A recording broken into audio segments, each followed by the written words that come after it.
secured on the Chia network platform. And there are many other platforms that are out there. How can we ensure that there's interoperability which permits the wider adoption from a technology point of view, purely that there are no entry barriers to others to integrate or utilize the climate action data trust? Exactly. Technology should be an enabler. It should not be a blocker. And that's how it's built. It's interoperable, it's open, it's accessible. And we invite anybody to think about how they can help interact with it. What are the solutions that can be built? And that is not exclusive to any specific platform. Blockchain is unique in that it allows for this open ecosystem to develop. And at the end of the day, right, the technology should enable international cooperation. It should enable transparency. It should enable additional services to be built for the carbon market, which at the end of the day it should help enable climate action. Thank you, Lars. Gemma has been monitoring questions online. So Gemma, do you want to direct the question to anybody or answer it yourself? Thank you, Chandra. So we had a number of questions to all the speakers, but I believe we have great panelists because all of them have addressed the questions already in their answers to the moderator. So one remaining question is from saying, what are the lessons learned on simulation 3 of the Climate Action Data Trust? So I guess I will be answering this. And then another question is how the World Bank sees blockchain as an opportunity. So I don't know if we have enough time, but I can answer the first one on the simulation.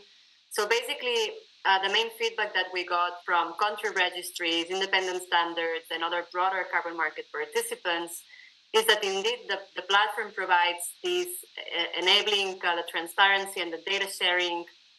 It will provide this pool of harmonized data to eventually service providers offer this double counting risk identification. Also, identifying a common data model and taxonomy was something that we spent a lot of effort during the simulation. And this, to the point that Sarah just said, not just because we have a platform and data can be accessible in there, this means that we have transparency, but actually what is the data that we are reflecting in this metadata layer, how the data model has been defined and how it has been validated by stakeholders will be key to ensure that this data is of quality and it reflects the attributes and the metadata of the stakeholders. And then another benefit that was discussed by the participants is to be able to communicate and connect to other registries through this decentralized governance of the blockchain technology. Then other feedback that we received to be considered in the future is to take into consideration the changes that need to be done in the legacy systems of registries moving forward, also the complexity and the upgrades to the existing systems that need to be included in the integration of the system, as well as the ability to connect multiple regional registry systems and having multiple groups accessing the platform. So these were the main feedback, lessons learned, insights that we got.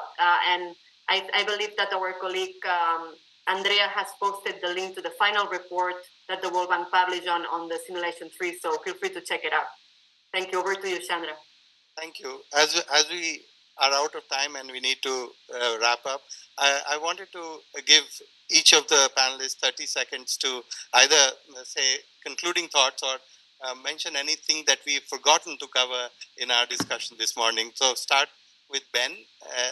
Any final thoughts?